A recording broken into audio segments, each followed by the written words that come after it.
Hello, my name is Keshwani. That's K-E-S-H-W-A-N-I, Keshwani.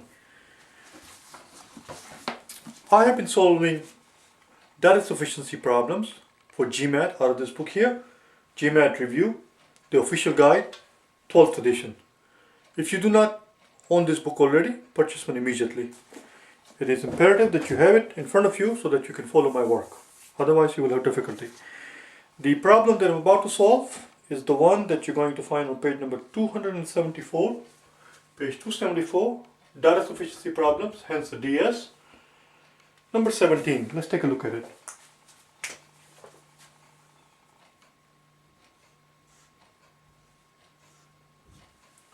Number 17, let's see what it has to say. The question simply is the integer p odd? Is the integer p odd?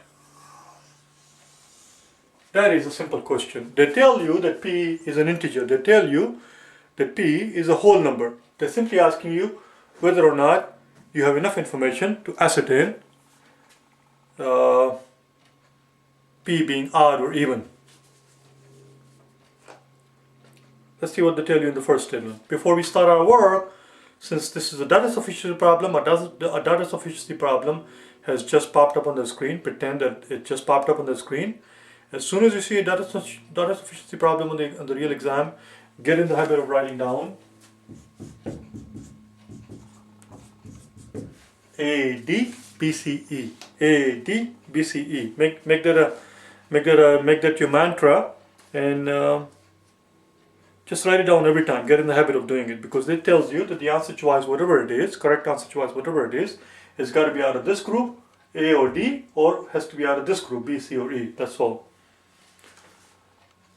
In the first statement, they tell you that the sum of P plus 4 plus P plus 11, this sum, they tell you, is even. Well, how would that help us in establishing whether or not P is odd? Do you understand? That is the question here.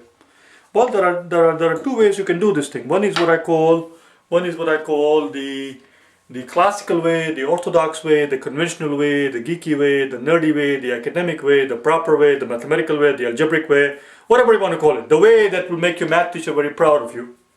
Unfortunately, your math teacher will never get to see your work. So the hell with it. The other method, the quick and dirty method, is to just plug in numbers. There are only two possible values p is going to have. Since we are told that this is even. This whole thing is an even number, even integer. Since I tell you that it's an even, it tells me that the value of the p is got to be it can only assume two values. Either p is going to be even or odd. Why don't we plug in both of them here and see which one works? If you plug in p be an odd value of p, and it turns out that this whole expression is at the end even, then p is odd. On the other hand, if you plug in even value of the p and the whole expression turns out to be even, then p must be even, because it has to agree with this. This whole expression right here, this whole expression here has to be even. So let's plug in a number. Let's plug in a number and see what happens. I'm going to plug in p equal to 2. Why 2? I don't know, just for the hell of it. I'm going to try 2, and then if 2 doesn't work, I'm going to try 3. Well, I don't have to try 3 if the 2 doesn't work, which is an even number. If it doesn't work, then p would have to be odd. The question here is not, we don't have to tell them in the exam. You have to understand what this exam is all about. You don't have to establish exactly where p is odd or even. You just have to establish whether or not there is enough information to answer this question. The answer to this question does not have to be affirmative. It could also be negative. Either way, the question here is, are you able to tell me yes or a no? Is p odd? Yes or a no? As long as you can tell me yes or a no, that tells me that there is enough information in the given statement to do the job. The job being, can you answer the question? Is it odd? Yes or no, as I said. So let's put in p equal to 2. If p is 2, then p plus 4 is going to be 6, and then p plus 11 is going to be 13. Well, let's say 2 plus 6 is 8, which is an even number. Even plus an odd is going to be an odd number. An even plus an odd. If you have an even number plus an odd number, that's going to be an odd number. So that tells me that if p were even, it's a hypothetical statement, because by now we know that it does not work. If p were even, this whole expression would have been odd, but we are told that it is even. That tells me that p must be odd. And to prove it to you, just to show it to you, actually we're going to do it out. It only takes 2 seconds. Well, I exaggerate, not exactly 2 seconds, but you get the point. Let's see if I can find a red color here. Let's plug in 3 for p. If p were 3, then p plus 4 would be 7, and then p plus 14 would be, p plus 11 would be 14. And now we have 3 plus 7, which is 10, plus 14, which is even. And we are told that it's even. That tells me that p is odd. Is integer p odd? The answer is yes. Again, one more time, I'm reminding you, the point here is not that the answer is affirmative. The point is, one way or the other, I can give you the answer yes or no. In other words, the nature of the first statement is not such that we do all the work and at the end we say we really can't tell whether it's even or odd. That's not the case here. We can definitely tell one way or the other. In this case, it happens to be affirmative. Is p odd? Yes. That tells me that statement 1 does do the job that it was set out to do, which is to answer this question. If statement 1 does do the job, which tells me the correct answer, whatever it is, has to be either A or a D. It rules out B, C, and E. Let's look at statement 2.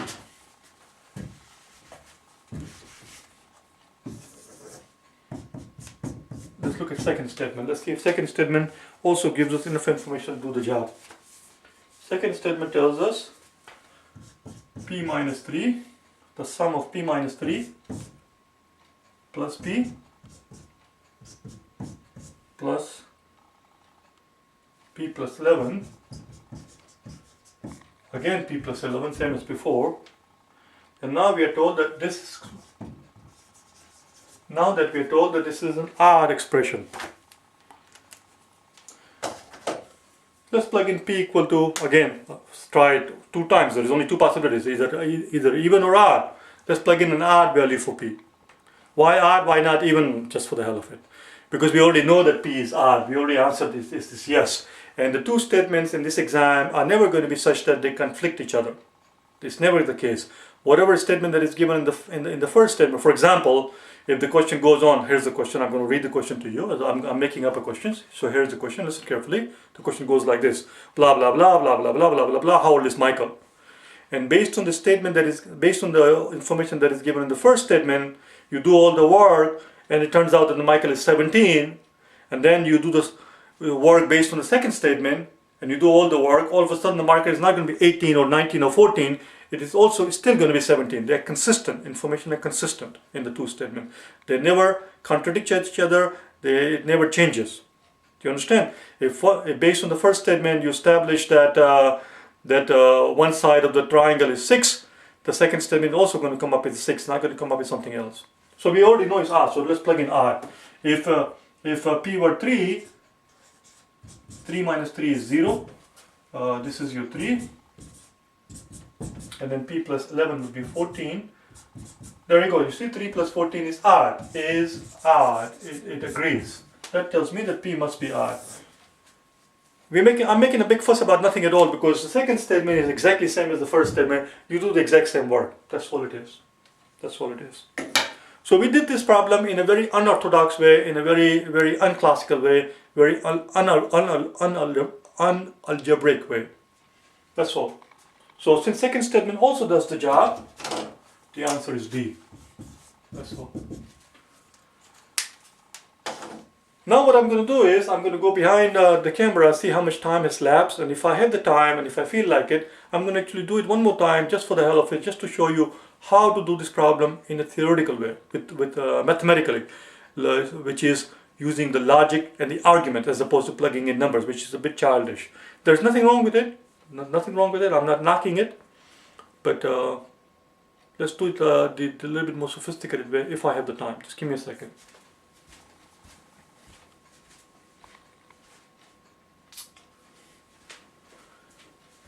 We are 10 minutes into it, so I'm going to do it, but I'm going to do it rather quickly. So let's do it together.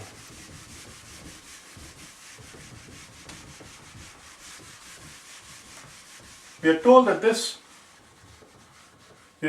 expression right here that you see, we are told that this expression is even.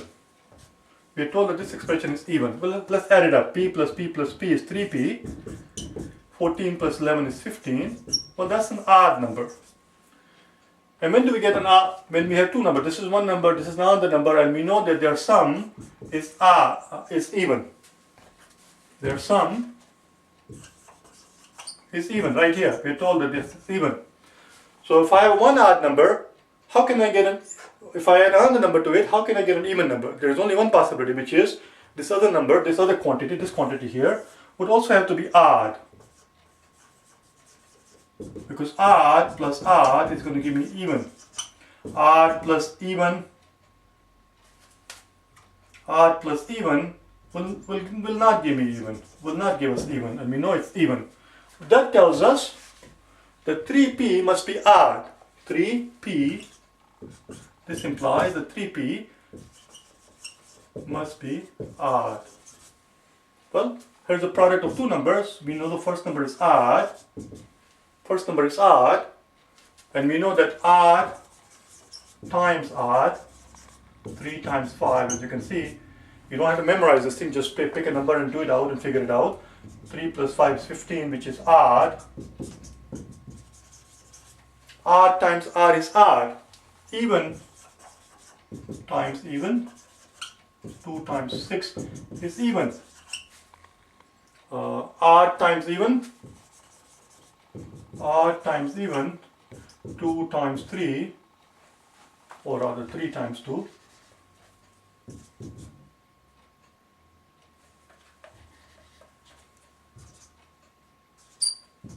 is even. And see, since we need this first number to be odd, the only way we're going to get odd is if this 3, which is odd, p would also have to be odd, which is what we said earlier, that p must be odd. Is p odd? The answer is yes. And you do the same kind of work with the second statement. Let's see if I can quickly do it actually. I do not want to go over time. Again, give me 1 second, I'm going to check one more time.